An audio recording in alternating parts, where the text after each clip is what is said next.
It's the 8th inning here in Cotuit, and the Kettleers with the lead, 5-4 over Falmouth, and a new pitcher on for the Kettleers, their 5th used today, and a newbie, Michael Young, the right-hander, 6'2", 215 pounds, recently added from the New England League's New Bedford Bay Sox. He is a local kid from Mashpee. He went to Pope John Paul II High School in Hyannis, a Mashpee native that is from Stonehill College. And he'll come on for the 8th inning, facing off against 2, 3, and 4 in the Falmouth order, Cannon, Wallner, and Sims. Good to have you along with us, Sam Niederman, Sam Brief, and the entire Kettleers media crew. Let's crack into the trivia answer. We asked the question back in the 6th. Sam, you were the one that doctored it up, so why don't you reiterate one more time? All right, so the Kettleers haven't won the last game of the season since 2013. That was a 9-3 win over Falmouth. Which future MLB player was batting third for Falmouth in that game? A. Rhys Hoskins, B. A.J. Pollock, C. Ian Happ, or D. Ryan Healy? Now, you went with your gut answer, Ryan Healy. I don't know if I'm feeling so good about it now. Here's Cameron Cannon to lead off. Takes the first pitch on a line to straightaway left. Burdick stumbling in, but eventually able to make a catch. And the leadoff man retired on one pitch to start the 8th. So you said Ryan Healy. Yeah. Now you want to end the season on a positive note. Yeah, right? This is yeah. the last one of the regular season. You want to go into the playoffs with some momentum. It would be nice to get this right after you got yesterday's wrong. Right? I hope so. I hope I got it. I'm going to run with it, though. Let's go. Show me Healy, Hawaiian Vacation. Ground ball foul from Matt Wallner. 1 out here in the 8th, and the Kettleers up by 1. All right. Come on, Howie Mandel. I've had it with all the suspense. Just go. You're wrong. Oh. Now that was too quick. You're wrong, you're wrong, you're wrong. Oh, man. Yeah, Who was Ryan it? Healy isn't right. He played for Brewster. Oh. The 0-1 from Young. Swing and a miss. Good slider off the plate. And Wallner down to the count. Ian Happ, also not the right answer. He played for Harwich. Okay, I wasn't going to pick him. A.J. Pollock, also not the right answer. He played all the way back in 08. It was Rhys Hoskins. There's a curveball in the dirt. Ball 1. By the way, Zach Humphreys into the game. He's the new catcher. So the day is done for Garrett Wolforth. Humphreys into the game behind the plate. Hoskins would have been my second choice. That would have been it. And I was going to go with that, but then I overthought it. Dang. I love when you overthink. Dang. I was going to go with Hoskins. Home run derby, right? Yep. The Young 1-2. Lifted in the air, foul territory, left side, and that gets out of play. Dang. So Rhys Hoskins, that's the answer to our trivia question. Sam stumps me on the last day. So you end the regular season on a 2-game losing streak, but playoff wins are the best wins. Yes, that's right. Those are the ones that matter. Young from the stretch. His 1-2. Curve ball taken on the right side. Ground ball stopped by Gonzalez, who slides and throws over to first. The second out of the 8th inning. Really nifty play there by Gonzalez. A tough play. He looks so smooth sliding over, keeping his front facing towards first base to keep his eyes on target. Good play, looking smooth. Good defender. The rising sophomore from New Mexico State. 4-3 on the putout, and now the cleanup man, Davis Sims, into the ball game, or at the plate, I should say. He's been in since the first inning. He takes a strike. Sims was intentionally walked in the first, bounced out to short in the second, struck out in the 5th, and grounded into a 5-3 double play back in the 6th. Breaking ball from Young on the outside corner, 0-2. Cloudy skies over Lowell Park, beginning to get a little darker here in the 8th inning. This game moved up 30 minutes. And the Kettleers looking to squeeze in game 44 here, up by 1. Breaking ball, lifted in the air, straightaway center. Ellis running back. He will make the catch. About 10 feet shy of the 397 sign in center. And it's a 1-2-3 debut inning for Michael Young, the right-hander from Stonehill College.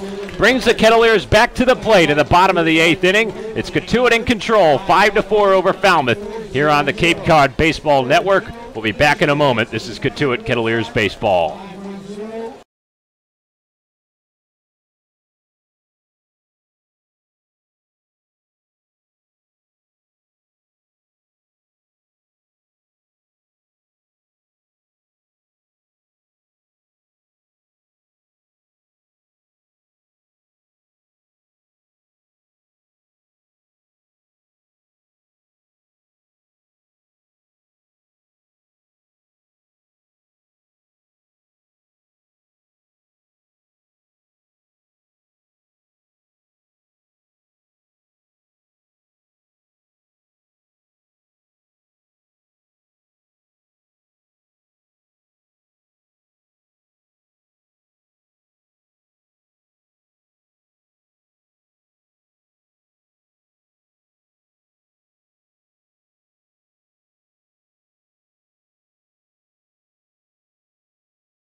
Starting the bottom of this 8th inning with a TCU versus TCU matchup. A new pitcher on the mound out of the bullpen for Falmouth, the right-hander Cal Coughlin. Rising junior at TCU against his younger teammate and Adam Oviedo, who lead things off. Sidearm pitch blasted straight away to center field. Arcing fly ball that'll get down into the mid of Austin Langworthy for out number 1. So 1 pitch and 1 out as Obi is retired by his TCU teammate.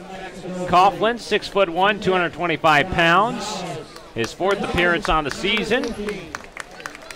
From Lake Forest, Illinois, Chicago area kid.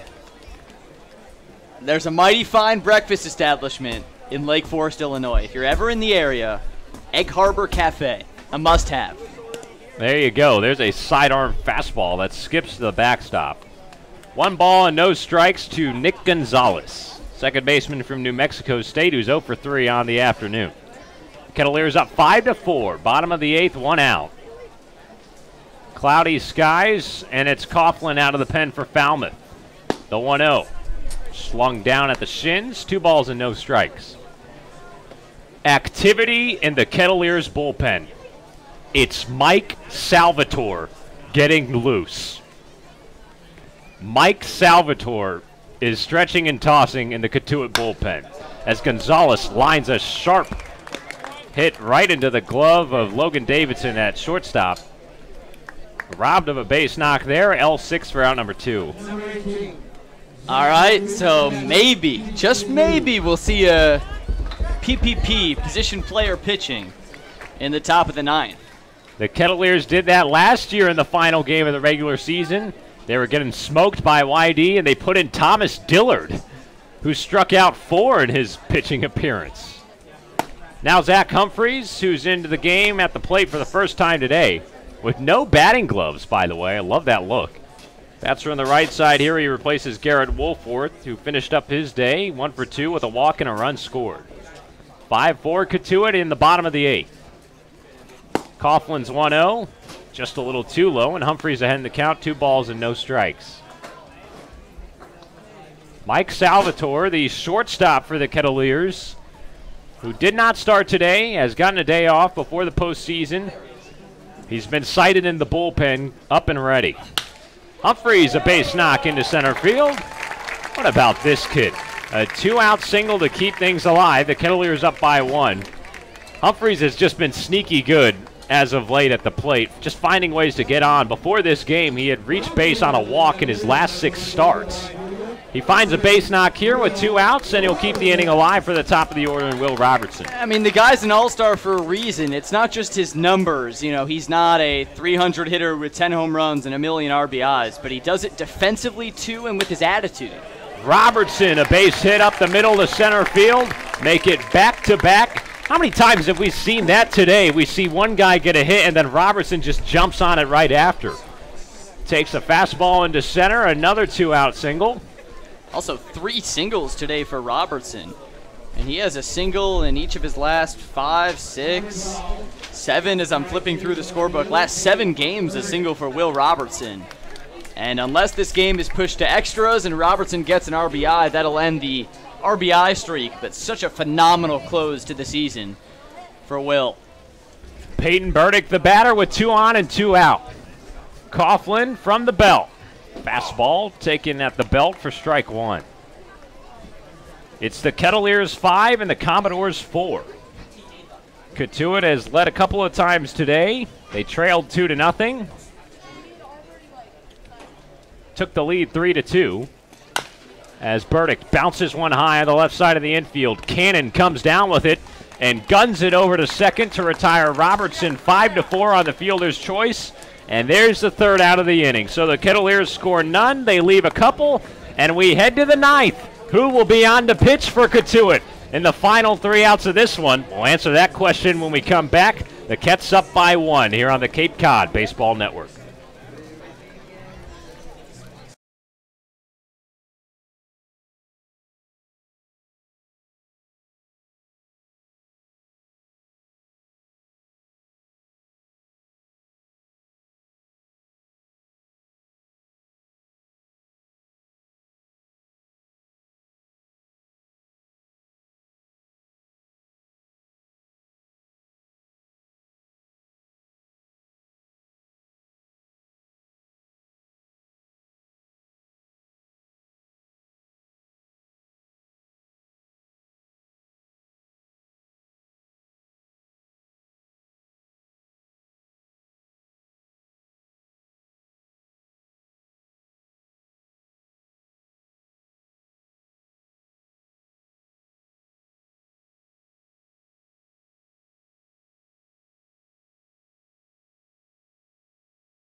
Top of the ninth inning at Lowell Park, and the Kettleers holding a 5-4 advantage over the Falmouth Commodores.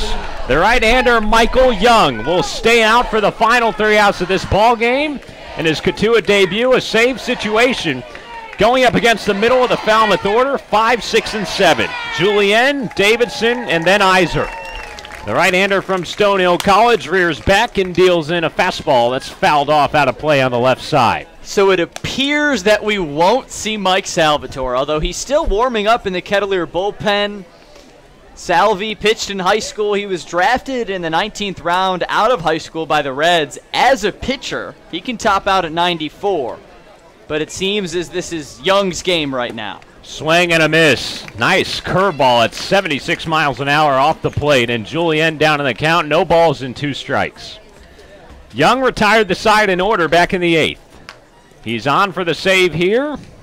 Coming to the Kettleers from the New Bedford Bay Sox, a Mashpee native. Pitching for his local team. Swing and a miss. Got him again on a curveball. Julien down on 3 pitches, and Michael Young dealing. He's retired 4 in a row, getting the leadoff man here in the 9th. Yeah, Young, if he's able to put the cherry on top of this, seems to have the stuff to help the Kettleers out of the bullpen for a postseason run. Some of these late ads from general manager Bruce Murphy looking good in pinstripes. Logan Davidson, the shortstop, bats from the left side here. Nobody on and 1 out. First pitch strike on a curveball from Young, and he gets ahead. Shift on the Cotuit infield. Oviedo playing more up the middle at short. There's a gap on the left side. Gonzalez, the second baseman, just on the outfield grass. Fastball missing low and away. 1 ball and 1 strike. The Kettleers scoring in 4 straight frames. Down 2-0, and then Tolia went yard in the 4th. 2 runs coming home on an error off the bat of Rafe Chomet in his debut to give the Kettleers a 3-2 lead. Young's 1-1. Called strike on the outside corner, 1-2. Falmouth responded with 2 more in the 7th, and then the Kettleers were able to equalize. Solo home run from Adam Oviedo and the RBI single from Trey Jacobs. 1 out in the 9th. Kettleers up by 1. Young from the stretch. Curveball that loops way outside to even up the count. Davidson has reached in his last 3 plate appearances. Twice a hit batsman and then a single. He scored once.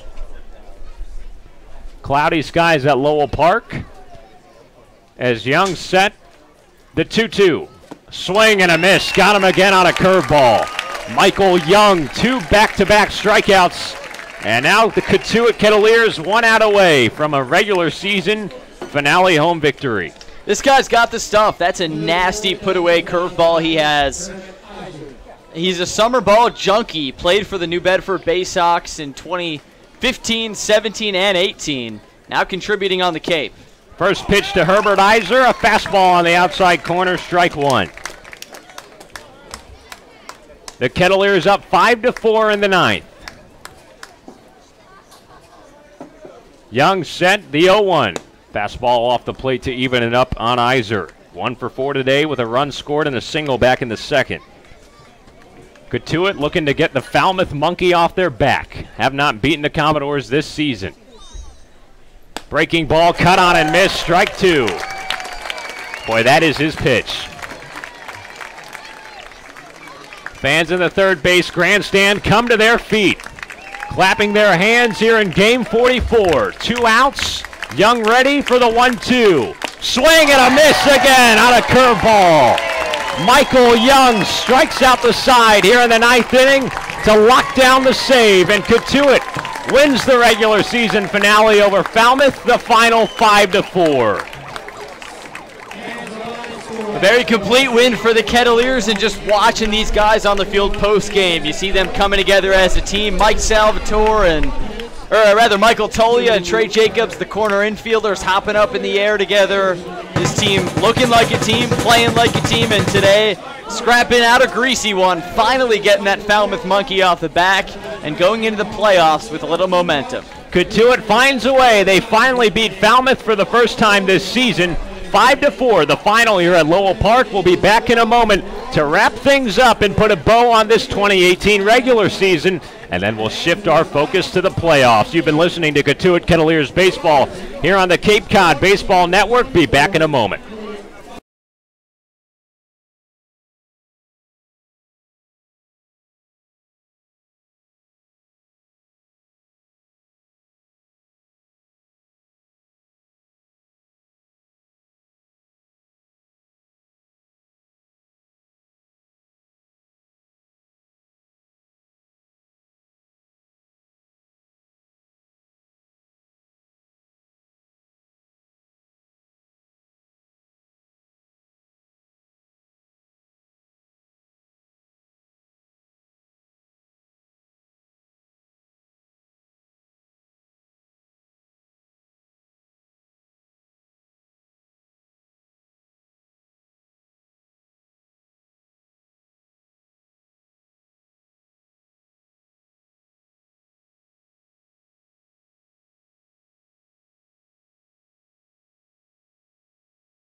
How about a little Steve Miller Band to celebrate a Kettleer victory here on this wonderful day at Lowell Park. Cotuit capping off the 2018 regular season in the Cape League with a win over the Falmouth Commodores 5-4 in favor of Cotuit. The Kettleers find a way to beat Falmouth for the first time this year. A committee day in the pitching side of things where Cotuit used 5 pitchers, a couple of new ones in Hunter Brown and Michael Young. Young coming on for the final 6 outs. He strikes out the side in the 9th to earn a save in his Cotuit debut. As everybody's healthy, everybody fresh, no scratches in this game. We're all good, position players and pitchers alike, and that was the main objective as Cotuit gets a win. Yeah, you don't want to get any cuts and bruises heading into the playoffs, but also for the Kettleers, this was an opportunity to rest some tired guys who had been playing a lot recently.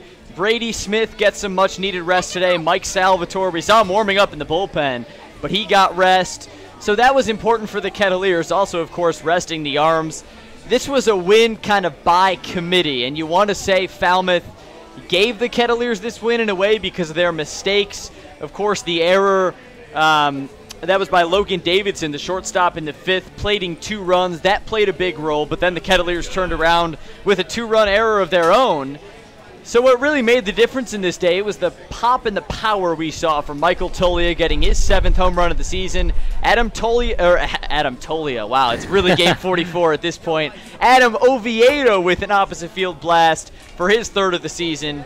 So it was a win by committee, and on the pitching staff, for me, the most positive thing I'm seeing that's going to make me feel good about the playoffs, how about Michael Young out of the New Bedford Bay Sox? He comes in with that nasty curveball, using it to his advantage, striking out the side in that 9th inning. He earns the player of the game over the PA system for the Kettleers. He was solid, and he's going to figure into this postseason bullpen rotation. Young does a nice job. He got the last 6 outs of the game. How about the offense today for Cotuit? They found 2 runs on a little pop-up.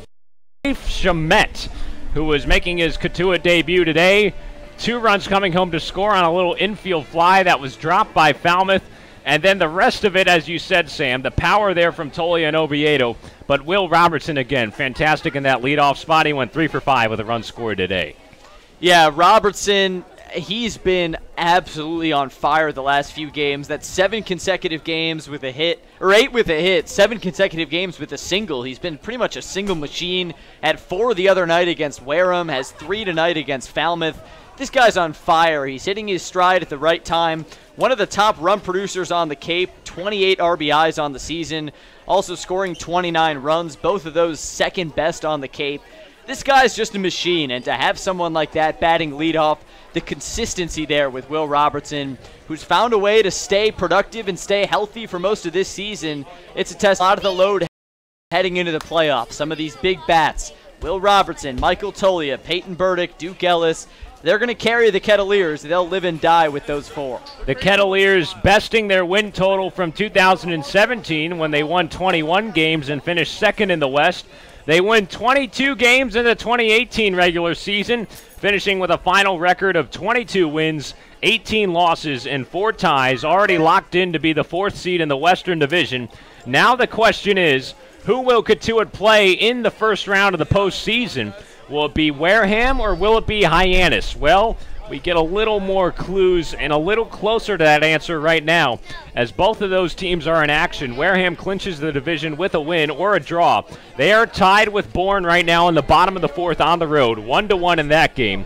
YD leading Hyannis 3-0 in the bottom of the 4th at McKeon Park. So the Harbor Hawks in danger of not taking care of their own business in the final game of the season. Should those results hold, Wareham would be the division champion and the opponent for the Kettleers in the first round, which begins on Saturday. The Kettleers will be on the road regardless of who they play for Game 1. 3-game series for each round of the postseason in the Cape League. 3 rounds, you win 9 games, or excuse me, you win 6 games, or you win 3 series, essentially 6 games. You win it all.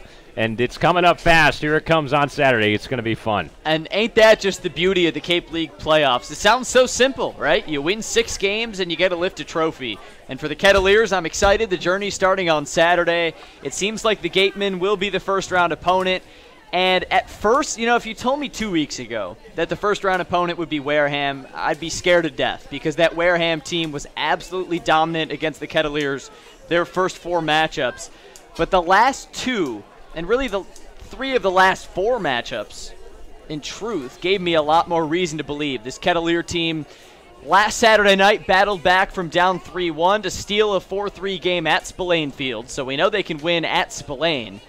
And then just a couple days ago, the 4-4 tie in which really Cotuit had Wareham beat silly 3-0 for most of that game with just 3 hits for Wareham before they exploded for 4 runs and 5 hits in that 9th inning. So for the Kettleers, of course, the Gatemen have been a better team during the regular season. Only one team on the Cape, and the YD Red Sox have been better than Wareham this year. But they're beatable. The Kettleers have shown that they're beatable. They can play with them. It's going to be fun. It's going to be exciting, spicy series, and it'll all start most likely at Spillane. Of course, Hyannis is a different story with the Kettleers winning that season series 4-2.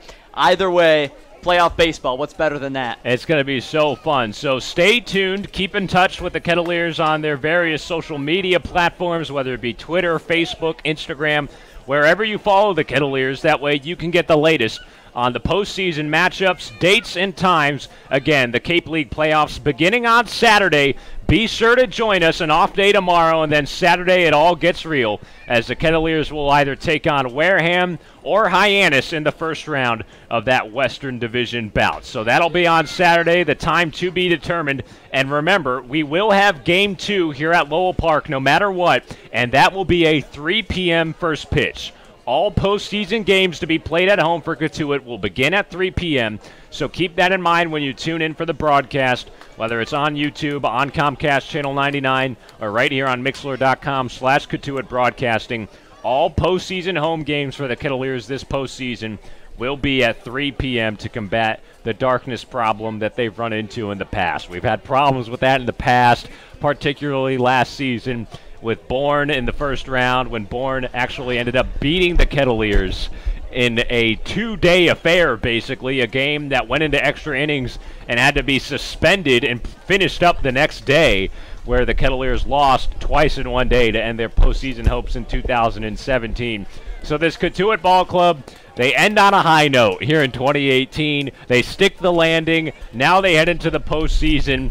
with a little bit of momentum. Now it's time to get into that winning mindset. Yeah, this is a red-hot team. Now they've won 8 of 11 coming in, and they hit that mid-season snag, but to head into the playoffs winning 8 of 11, it's good for Cotuit, but it's a clean slate. Game 44 is done. It's been a fun regular season, a lot of ups, a lot of downs, but you wipe it clean. Everyone has no wins and no losses when the playoffs start, so you got to have that mindset of it's your second season, and it's going to be a fun second season. It's going to be huge. It's on Saturday, the 2018 Cape Cod Baseball League playoffs. The Cotuit Kettleers are in. Who they play, we'll find out in just a couple of hours. Be sure to join us on Saturday for Game 1 of the first round against either the Wareham Gatemen or the Hyannis Harbor Hawks. We'll have all the action for you right here on the road on Mixlr.com/Cotuit Broadcasting. That's Mixlr.com/Cotuit Broadcasting. Before we wrap things up, a big thank you to 2 of our junior interns who are our production assistants this summer. Robert O'Neill from Mashpee High School, along with Bailey Houston. They did a fantastic job this summer on some of our technical aspects, running the cameras, directing, whatever it may be. They were both outstanding, jacks of all trades. So thank you, gentlemen, for a great job this summer. It's been a pleasure working with you. They do a great job for all 22 of the home games in our broadcasts here on YouTube and on Comcast Channel 99. Of course, a great big thank you to the folks back at the station for allowing us to broadcast on the television side of things here in the local area this summer. Our entire Kettleers media crew in the regular season. Mason Horodisky, our director, executive producer, Martha Johnston, our Kettleers Athletic Association board members, Vice President Paul Logan, President Andy Bonaker, all of us at the Cotuit Kettleers. Thank you for joining us this season. Can't wait to talk to you in the postseason. It all gets real. Be sure to tune in on Saturday. One last time from Lowell Park, Brief. I'm Sam Niederman saying hasta luego. We will talk to you on Saturday. Win or go home, playoff baseball. Until then, take care and enjoy your Friday.